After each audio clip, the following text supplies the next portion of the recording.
quand on a ouvert notre deuxième studio. Donc on faisait une grande soirée d'ouverture. Hein. Et la veille, la guerre éclate. Et là, on est la guerre avec l'Irak, donc numéro 2. Donc on a nos petits masques à gaz. Et donc on fait cette soirée. Et je me dis, bon, bah, personne ne va venir. Les rues sont vides. On est tous scotchés devant la télé. On a tous scotché nos fenêtres. On a mis du plastique, on a mis du scotch, on a préparé les bouteilles d'eau, la serviette pour mettre en bas de la porte. Enfin bon, on est prêt quoi. Et là, tout le monde vient. Tout le monde vient. On voit cet esprit israélien. Ils viennent avec un sac d'un côté, avec leurs chaussures de danse, et de l'autre côté, leur masque à gaz. C'est lunaire. Il n'y a rien qui nous fera baisser la tête.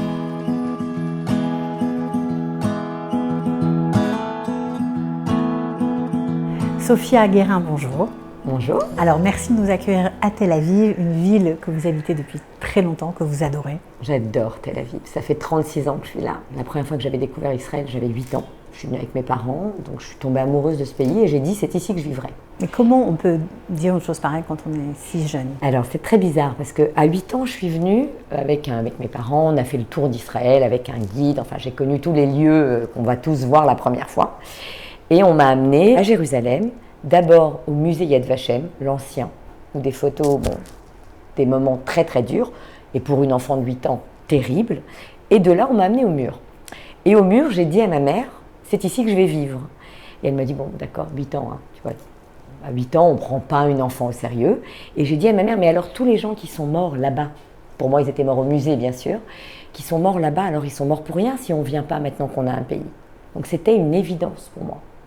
Donc de l'âge de 8 ans, j'ai attendu ce moment. À partir de l'âge de 13 ans, 12-13 ans, mes parents m'envoyaient en vacances ici chez des cousins, vraiment pas à Tel Aviv à l'époque, j'étais ou à Ashdod dans les Chikounim ou à Nazareth.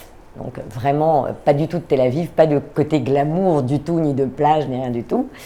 Et à chaque fois que je venais chez eux, la première chose que je faisais, c'est que j'allais à la poubelle, la grande poubelle du quartier, et je jetais mon passeport français. Et je disais, je reste là, j'ai plus de passeport. Bon, je vous laisse imaginer la colère de mon père qui devait à chaque fois faire toutes les démarches. Mais donc je revenais tout le temps à l'âge de 12 ans, 13 ans, 14 ans, et j'attendais le moment d'avoir 18 ans pour pouvoir partir. Parce que vos parents n'étaient pas pour?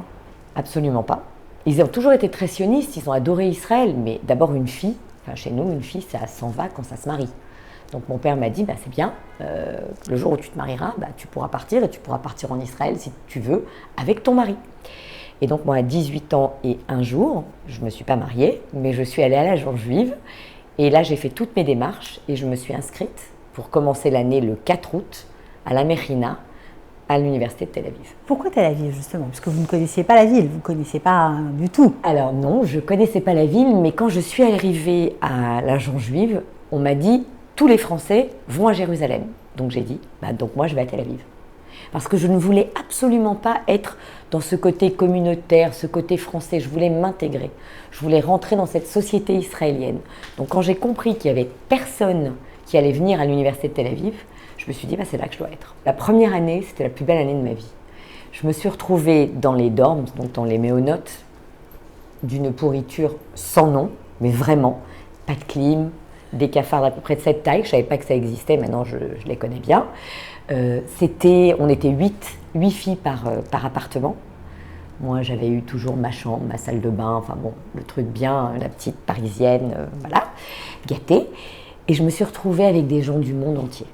Mais vraiment du monde entier. Une qui est venue d'Iran à pied, l'autre qui venait, une falacha qui venait d'arriver, qui ne dormait pas dans le lit parce qu'elle ne savait pas ce que c'était qu'un matelas, elle dormait par terre. Enfin, j'ai rencontré des gens du monde entier et j'ai surtout connu des juifs du monde entier. C'était très important pour moi de comprendre que cette identité, elle n'est pas l'identité du juif français, communautaire, tel qu'on le connaît. Pour moi, c'était un héritage qui s'était baladé dans le monde entier, de comprendre ce que chacun en avait fait. Mais pourtant, vous avez grandi dans des écoles juives en France. Écoles juives, Maïmonide, colonies juives, etc. Mais je trouvais ça étriqué, petit. Toujours. J'ai toujours trouvé ça petit et étriqué. Je me suis toujours posé la question, qu'est-ce qui se passe ailleurs, de l'autre côté? Et voilà, et c'est ce que j'ai rencontré. Donc cette première année, c'était formidable. Bon, mes parents sont venus voir, ils se sont dit en voyant les dorms qu'au bout d'un mois, la petite Sophia allait rentrer à la maison en pleurant, en disant je vais retrouver mon lit, ma propreté, etc. Ça n'a pas du tout été le cas. parce que j'ai adoré cette expérience. Ensuite, vous avez J'ai été étudié. vers où? J'ai toujours voulu faire du marketing, ok. Et donc, pour pouvoir faire du marketing à l'époque en Israël, c'était simplement ce qu'on appelle en Toar Sheni, donc en deuxième partie du cycle universitaire. Donc, la première partie du cycle universitaire, il fallait choisir autre chose. Donc, je suis assez passionnée par la politique, j'avoue. Donc j'ai fait Sciences Po, sociologie, anthropologie. Je me suis plantée, mais alors, dans les grandes largeurs dans les examens. Une fois, l'hébreu. Aller apprendre Socrate en hébreu. Déjà, rien que ça. Donc bon, je me suis accrochée, j'ai étudié, j'ai fait sociologie, anthropologie qui était génial, très intéressant. Et après, je me suis dit que si je voulais continuer des études, il fallait que je reparte à Paris. Je l'ai pris un peu comme un échec. Mais je savais que je revenais. Je savais que je faisais une pause pour pouvoir terminer mes études.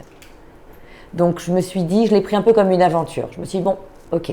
En plus, j'avais rencontré quelqu'un ici. Donc il est revenu avec moi. Donc je ne revenais pas de la même façon. Je revenais avec quelqu'un qui était à l'université avec moi, mais qui vivait au kibbutz, qui venait la semaine à l'université, qui était kibbutznik, qui lui était arrivé du Chili. Donc comme ils appellent ça, el poto del mundo. Je ne vais pas le traduire en français parce que c'est vulgaire, mais ça veut dire le fin fond du monde. Et donc il était prêt à revenir avec moi en France pour découvrir. Pour lui, c'était une expérience. Donc je l'ai prise comme ça. Moi, je suis allée étudier. Lui, il est allé étudier le français, essayer de travailler. Il est tombé amoureux de la France. Il est tombé amoureux de cette communauté. Il est tombé amoureux de tout ce que je détestais. Tout ce que j'ai fui, il est tombé amoureux de ça. Un jour, en faisant ma vaisselle, un vendredi, après mon dîner de Shabbat, en regardant par la fenêtre une femme qui avait peut-être 20 ans ou 30 ans de plus que moi, de l'autre côté, qui faisait sa vaisselle, je me suis dit, ça c'est moi dans 30 ans au même endroit. Ah, je peux pas. Donc, j'ai annoncé le lendemain à mon mari que je partais. D'abord que je le quittais, ensuite que je partais. Et j'ai annoncé le surlendemain à mes parents que je refaisais mes valises. Et voilà, j'ai tout quitté, en 3 jours. Vous êtes revenu ici, vous n'avez pas de boulot, pas de J'ai maison, pas de boulot, j'ai pas de maison, j'ai rien. J'ai une copine qui était avec moi à la fac, qui était canadienne, qui était danseuse et qui habitait à Tel Aviv, qui elle était restée à Tel Aviv, Ouna, et que j'ai appelée en lui disant, voilà, est-ce que je peux venir chez toi, le temps de m'organiser? Elle m'a dit, bien sûr. Donc je suis arrivée chez elle un jeudi soir. Le lendemain matin, le vendredi matin, je suis allée chercher du travail. J'ai complètement zappé que le week-end ici, c'était le vendredi, donc c'est pas grave. J'y suis allée. J'étais en contact, à partir de la France, j'étais en contact avec une société israélienne avec qui je travaillais, mais à partir de la France. Donc je suis allée les voir. J'ai sonné à la porte. Et la personne qui m'a ouvert, c'était le patron. Il n'y avait personne d'autre. Il était là tout seul en train de bosser. Et il m'a dit, ah, t'es venu en vacances? Je t'offre un café. Je lui ai dit, non, je ne suis pas venue en vacances. Je suis venue, j'ai besoin de travailler. Je ne veux pas de salaire. Je ne veux rien. J'ai besoin d'une place, un bureau, une secrétaire. Et on fait 50-50 sur tout ce que je fais. Donc l'idée, c'était déjà d'entreprendre. Oui, c'était surtout d'être libre. Libre. C'était d'être libre dans tous mes choix. C'est pas évident, mais c'est génial, quoi. C'est ça. C'était génial, c'était nouveau, c'était plein d'incertitudes. Moi, j'adore ça. Donc, j'ai pris ce bureau, j'ai rencontré des gens.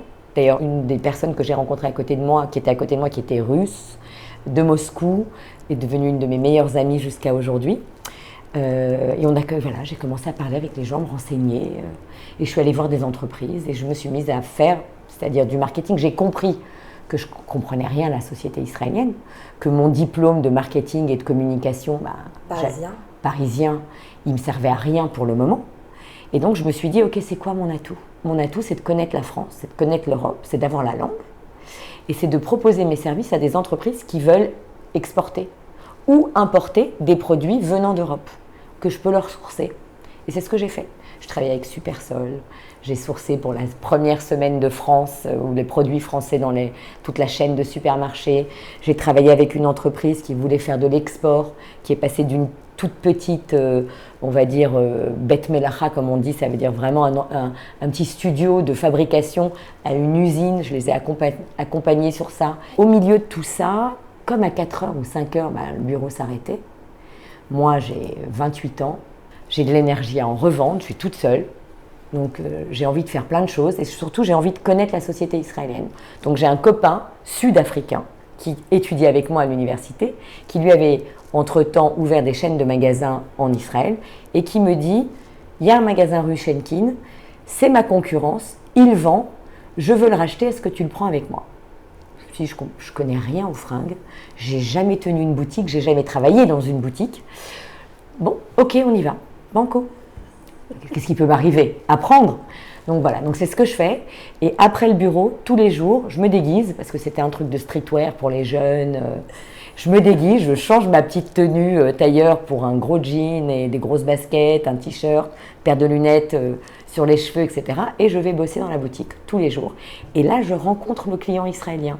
Le client lambda qui demande des prix à chaque fois qu'il achète un truc, qui demande qu'est-ce qu'il y a en solde en ce moment, alors que moi je viens de France, qui a des périodes pour les soldes d'hiver, d'été, je ne savais même pas que ça existait. J'avais d'un côté ce que je faisais avec la société, où je travaillais avec des grosses boîtes, donc j'étais en train de connaître aussi des entreprises israéliennes. Et après, j'avais ce contact avec le client qui venait acheter un jean, un t-shirt, une paire de baskets, quoi.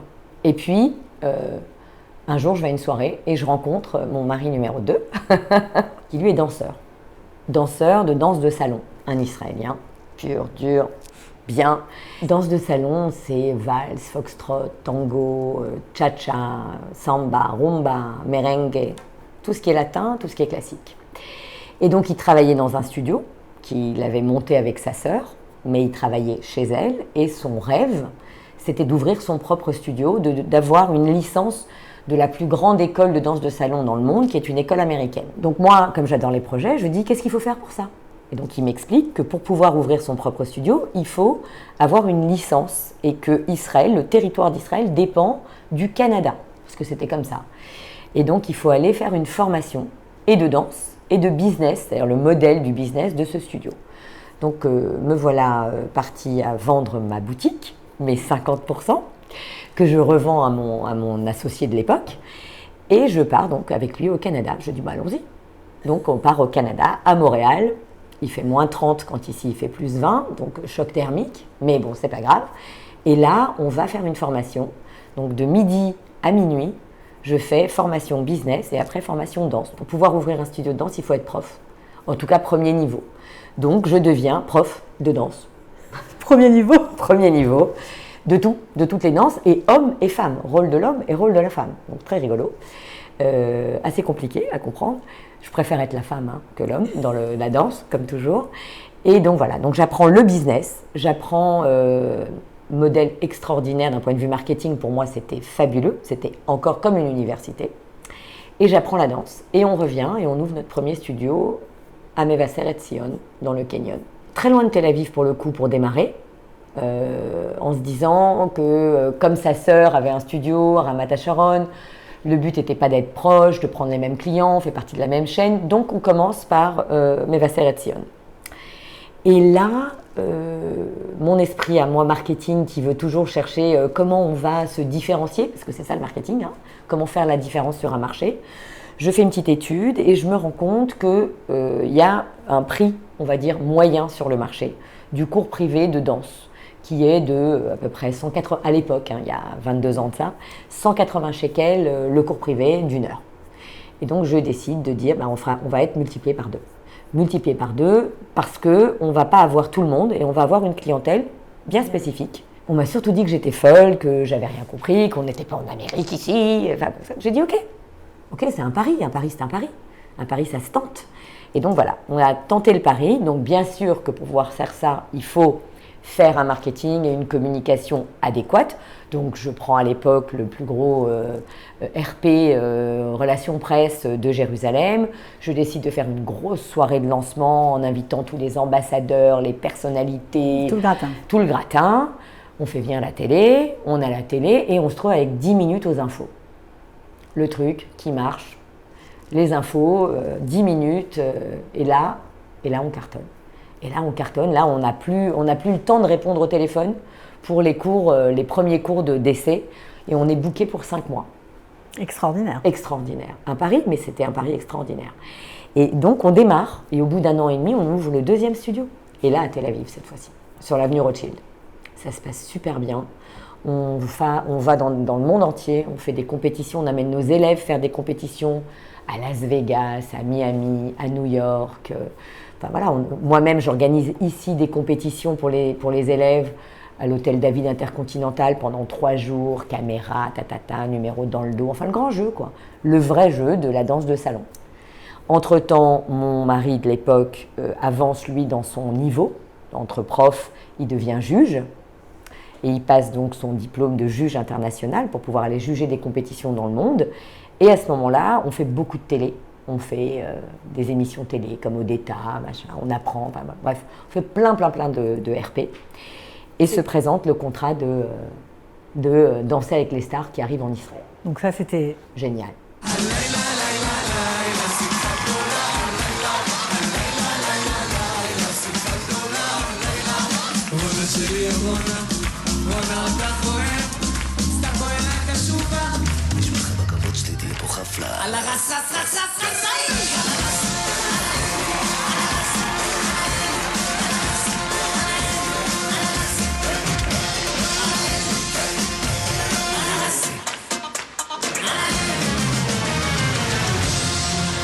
Il faut dire que c'est une personnalité assez connue de la société israélienne. Aujourd'hui, oui, puisqu'il juge dans l'émission Danse avec les stars israéliennes, depuis le début d'ailleurs de la création de cette émission. 36 ans, c'est beaucoup de choses, c'est beaucoup de temps. Ah, j'ai connu des moments super compliqués. J'ai connu, par exemple, quand on a ouvert notre deuxième studio, donc on faisait une grande soirée d'ouverture, hein, puisque quand on ouvre un studio nouveau, etc., on a invité la presse, enfin, comme d'habitude. Et la veille, la guerre éclate. Et là, on est la guerre avec l'Irak, donc numéro 2. Donc, on a nos petits masques à gaz. On a tous récupéré nos masques à gaz. Et donc, on fait cette soirée. Et je me dis, bon, bah, personne ne va venir. Les rues sont vides. On est tous scotchés devant la télé. On a tous scotché nos fenêtres. On a mis du plastique, on a mis du scotch. On a préparé les bouteilles d'eau. On a préparé la serviette pour mettre en bas de la porte. Enfin, bon, on est prêt, quoi. Et là, on fait cette soirée. Mais je me dis, bon, on va bien voir si quelqu'un va venir. Et là, tout le monde vient. Tout le monde vient. Et là, on voit cet esprit israélien. Ils viennent avec un sac d'un côté, avec leurs chaussures de danse, et de l'autre côté, leur masque à gaz. C'est-à-dire, c'est lunaire. Ils rentrent, musique à fond, et tout le monde danse. Et moi, comme la musique est à fond, et j'ai cette responsabilité, je mets ma tête, j'ouvre la fenêtre, je sors la tête par la fenêtre, et j'écoute pour savoir s'il y a une sirène. Pour pouvoir leur dire, mettez les masques. C'est-à-dire le truc. À quoi on pense quand c'est comme ça? Qu'est-ce qu'on se dit? On se dit, à la grâce de Dieu, quoi. On se dit, c'est pas possible. On se dit, non mais on est fous. Mais moi, c'est cette énergie de ces gens qui sont venus danser. Ils sont venus avec leurs chaussures et leurs masques à gaz. Ça veut dire, il n'y a rien qui nous fera baisser la tête. Rien. Et ça fait 36 ans, j'ai tout eu, Antifada, les machins, les couteaux, les trucs. Je me suis retrouvée moi-même dans un attentat où j'ai été choquée, j'ai pas parlé pendant 48 heures au Dolphinarium, j'étais au milieu. Donc c'était très dur à vivre, parce que j'avais du sang qui n'était pas le mien sur moi. Enfin, c'était très compliqué ce moment. Comment on se remet d'un truc pareil? On met du temps. On met du temps. On met du temps, on s'en veut, parce que moi je m'en suis voulu, parce que je pensais toujours que si un jour je me retrouverais dans une situation pareille, je courrais pour aider tout le monde. Or, j'ai pas couru. J'ai été tétanisée. Par les cris, par les gens qui couraient avec un bras en moins, un truc en moins. J'étais tétanisée de peur. Tétanisée. Donc, on met du temps. On a un peuple de traumatisés ici. Ouais, on est des PTSD. Ouais. Tous. Mais il faut l'être un petit peu pour pouvoir continuer. Je pense qu'il faut être un petit peu... moi, je dis toujours qu'on est rayé. On a une petite rayure. On est rayé. Mais c'est bien. On est mechouspas. C'est ça. C'est ça l'israélien. Et puis moi, je tombe enceinte. Donc enfin, un bébé tant attendu. Donc, j'ai quand même 35 ans, hein, 34 ans presque 35. Et là, j'ai mon fils. À ce moment-là. Et tout se passe en même temps, 2 studios, enfin c'est vraiment... Compliqué, c'est compliqué, mais formidable. Formidable, grande réussite. Enfin un enfant, enfin bon. Et là, le couple part Parce qu'il faut bien qu'il y ait quelque chose qui ne marche pas. Hein, donc ça marche, ça marche. Ben, ça ne marche pas. Ça ne marche plus. Donc voilà, donc là, ça s'arrête là. Ça s'arrête là, et là, je me pose la question, le domaine de la danse en Israël. Alors déjà, le domaine de la danse, c'est un petit domaine, mais en plus dans un petit pays. Donc rester dans le même domaine, compliqué. Rester dans le même domaine, trop compliqué. Et puis en plus, je me sens maintenant prête. Je la connais, cette société israélienne. Moi, j'aime le marketing. Donc je me dis, ok, bon bah maintenant, c'est le moment. Et là, je me mets à faire du conseil en stratégie marketing pour des boîtes israéliennes, d'abord en indépendante. Je rencontre sur mon chemin un type extraordinaire qui, lui, fait des sites internet. Et donc, dans le monde du marketing, à l'époque, sans site internet, il n'y avait pas de communication. Donc, je me mets à faire avec lui des sites internet sur tous les clients avec lesquels je travaille. On s'entend super bien et on décide de monter une agence ensemble avec Grégory. On décide de monter une agence de communication. On rencontre une troisième personne qui s'appelle Sarah Fedida, qui, elle, fait toute la partie réseaux sociaux, et on se dit, bon bah, il n'y a rien de mieux, réseaux sociaux, site internet, stratégie, on y va, et on monte 1948. Tous les trois francophones. Francophones, mais tous les trois complètement barrés de sionisme. Complètement sioniste à fond, on est venu, on a tout laissé, les familles derrière, etc., etc. Donc cette même essence, et bon, moi, parlant hébreu plus qu'eux, donc plus tourné sur le marché israélien, et on y va. Et on s'amuse, quoi.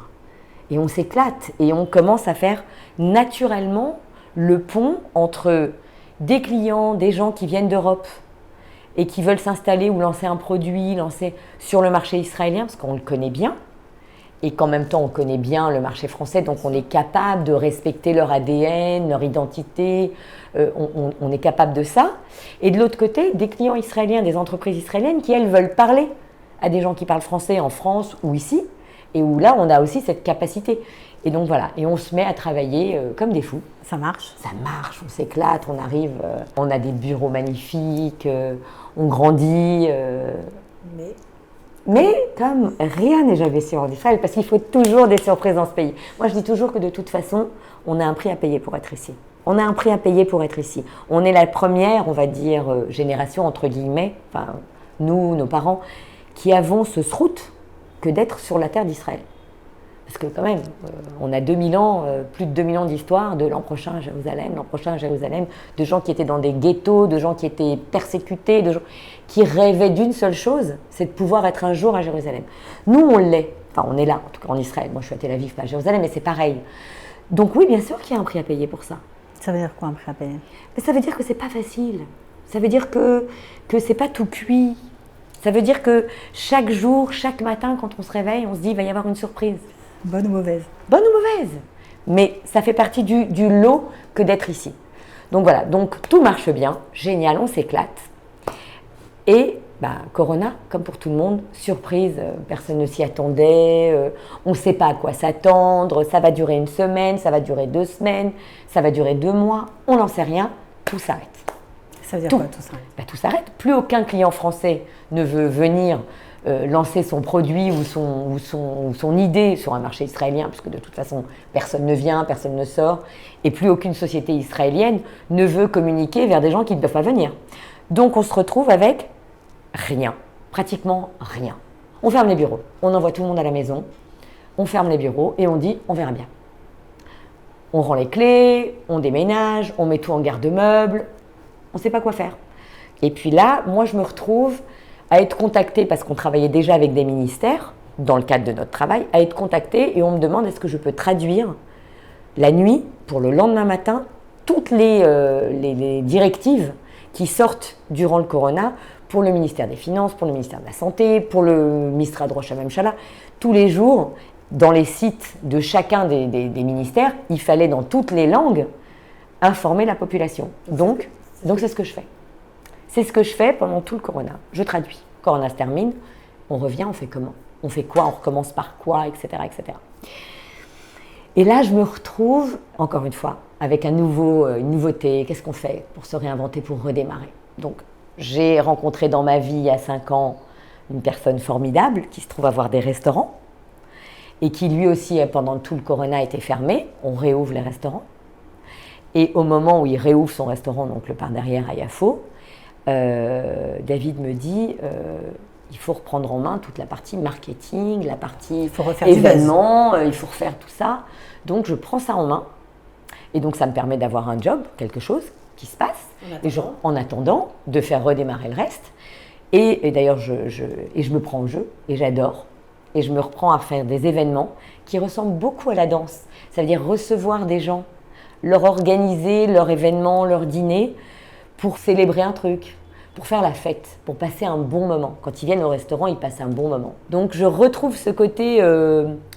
léger. Oui, ce côté réception, ce côté léger, ce côté agréable du contact avec les gens pour un bon moment dans leur vie.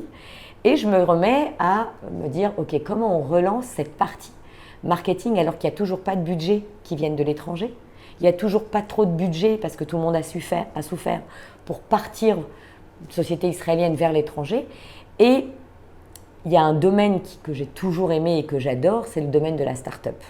Donc j'en ai fait tout au long de 1948, on a travaillé pour beaucoup de start-up israéliennes. Et le domaine de la start-up reste un domaine tellement dynamique qu'après le corona, il s'est relevé aussi vite. Je peux dire qu'en un claquement de doigts, c'est reparti. C'est reparti. Et au contraire d'ailleurs, le corona les a fait réfléchir différemment, se réinventer. Et là, on a plein d'idées. Donc moi, j'adore travailler avec les startups parce que moi, je suis la partie stratégie. Eux, ils viennent, ils ont plein d'idées. Ils sont jeunes, en général. Ils sont intelligents. Ils ont envie de réussir. Ils sont bosseurs. Donc, ils n'ont pas d'horaire comme moi. Je déteste les horaires de travail. Et donc, moi, ce que je peux leur apporter, c'est OK, on va faire comment pour se lancer? On va dire quoi? On va le dire à qui? On va servir de quoi comme type de média, comme type de message? Et donc, je me mets à faire ça. Pulsar, c'est une société qui appartient à une société française, parce que la maison mère est en France.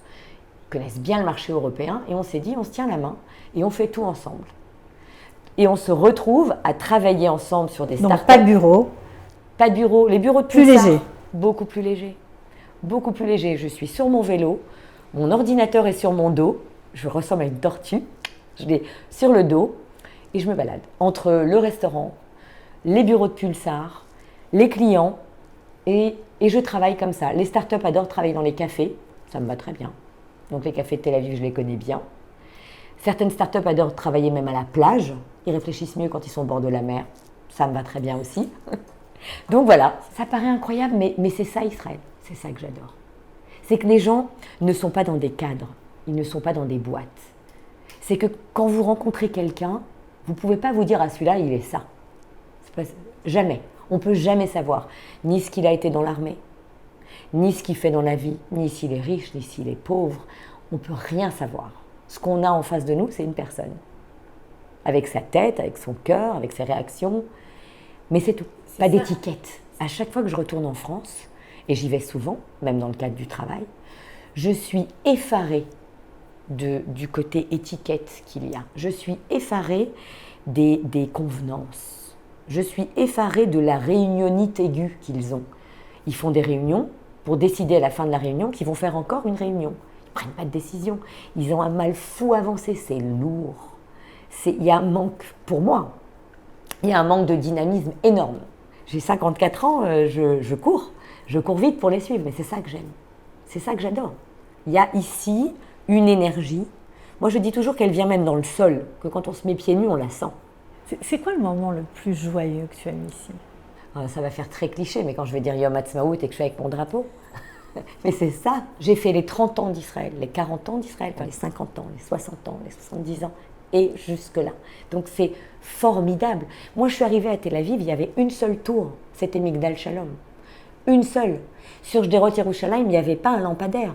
C'était dans le noir la nuit. Sur Sderot Rothschild, pardon. Rien. Il n'y avait rien dans cette ville. Moi, quand j'allais au supermarché, c'est simple, il y avait 2 types de yaourts, vanille et chocolat. Rien. Il y avait de la margarine, il n'y avait pas de beurre. Quand j'allais à Paris, je remplissais ma valise de bouffe. Maintenant, c'est quand je vais à Paris, je leur ramène plein de trucs d'ici. J'adore. Je kiffe. Il n'y avait pas un restaurant. Il n'y avait pas de boucherie, il n'y avait que de la viande congelée. Il y avait steak Hein, c'était plus d'eau que de viande. Aujourd'hui, on a un choix extraordinaire. Extraordinaire. On mange mieux que nulle part ailleurs. Alors, il y a encore beaucoup de progrès à faire. Je ne dis pas du tout qu'on est au paradis. Mais c'est ça qui est beau, c'est que le sentiment de participer à l'histoire du pays. C'est ça que j'aime. Je ne suis pas juste là. Je peux amener ma pierre à l'édifice. Et c'est ce que j'essaye de faire tous les jours. Aujourd'hui, j'ai un garçon qui a 19 ans, qui est à l'armée. Ça aussi, c'est un grand moment pour moi. Je pense qu'un des plus grands moments pour moi a été le jour où j'ai accompagné mon fils au Bakoum. Où je me suis dit, moi, j'ai un fils israélien militaire. C'est une grande fierté. Une grande fierté. Ouais. Alors quand on a un fils unique en Israël, lorsqu'il est combattant, il faut l'autorisation. Il faut l'autorisation. Il faut signer, oui. Et ça, ça a été un grand test. Pour moi, qui me suis toujours ultra déclarée sioniste, Israël avant tout, etc. On est grande gueule facilement. Et le moment où on est là devant ce papier chez l'avocat, parce que c'est pas n'importe... où l'armée dit, vous avez le droit de dire qu'il ne sera pas combattant. Parce que vous avez un seul fils. Parce que j'en ai qu'un.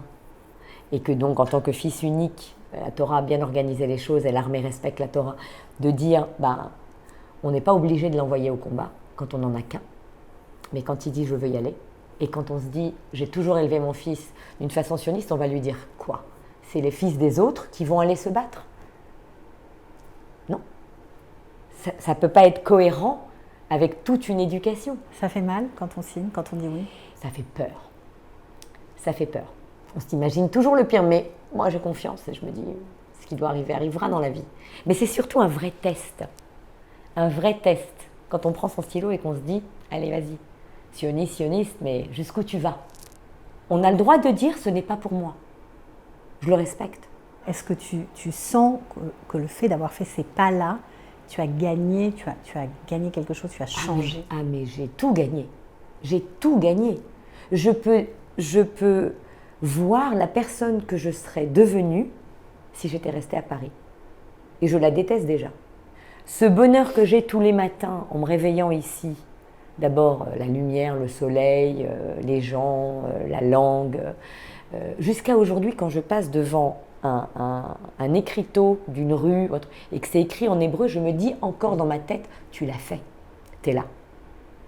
Donc j'en suis encore là, 36 ans plus tard, donc bon, ça va peut-être me passer un jour, en tout cas pour le moment ça passe pas. Et le moment où je me lève le matin en me disant, ok, qu'est-ce qui vient aujourd'hui ? Allons voir de quoi va être fait cette journée. Je sais qu'à Paris, même quand j'y vais aujourd'hui, je sais de quoi va être fait la journée pratiquement. Donc, ce n'est pas le même sentiment. Ici, on a un sentiment d'insécurité sur de quoi va être fait ma journée, mais aussi d'aventure. Moi, j'adore l'aventure. Je pense que c'est ça finalement. Si tu pouvais résumer un peu ton parcours, qu'est-ce que tu dirais? Je dirais que mon parcours me donne de la force. Je dirais que je me sens beaucoup plus forte grâce à ce parcours. Je me sens beaucoup plus prête à ce qui viendra devant moi. Je dirais que ça me fait aimer, ça m'a ouvert mon cœur. Parce que j'ai rencontré ici des gens du monde entier, des gens formidables. J'ai cessé de croire, parce que nous, Français, on grandit avec ce sentiment d'être le centre du monde. La meilleure culture, la meilleure gastronomie, la meilleure mode, la meilleure. Et je crois que j'ai appris beaucoup l'humilité ici. Parce qu'on rencontre des gens du monde entier, parce que chacun a son histoire, parce que chacun nous apporte quelque chose, et qu'on n'est pas les meilleurs de rien du tout. On est une culture parmi tant d'autres. Que nous aussi, on a quelque chose à apporter, mais rien de plus que la personne qui vient de Russie, d'Ukraine, d'Éthiopie, des États-Unis, de n'importe où. On n'est rien de plus. C'est tout. Je pense que c'est ça que j'ai appris de mon parcours.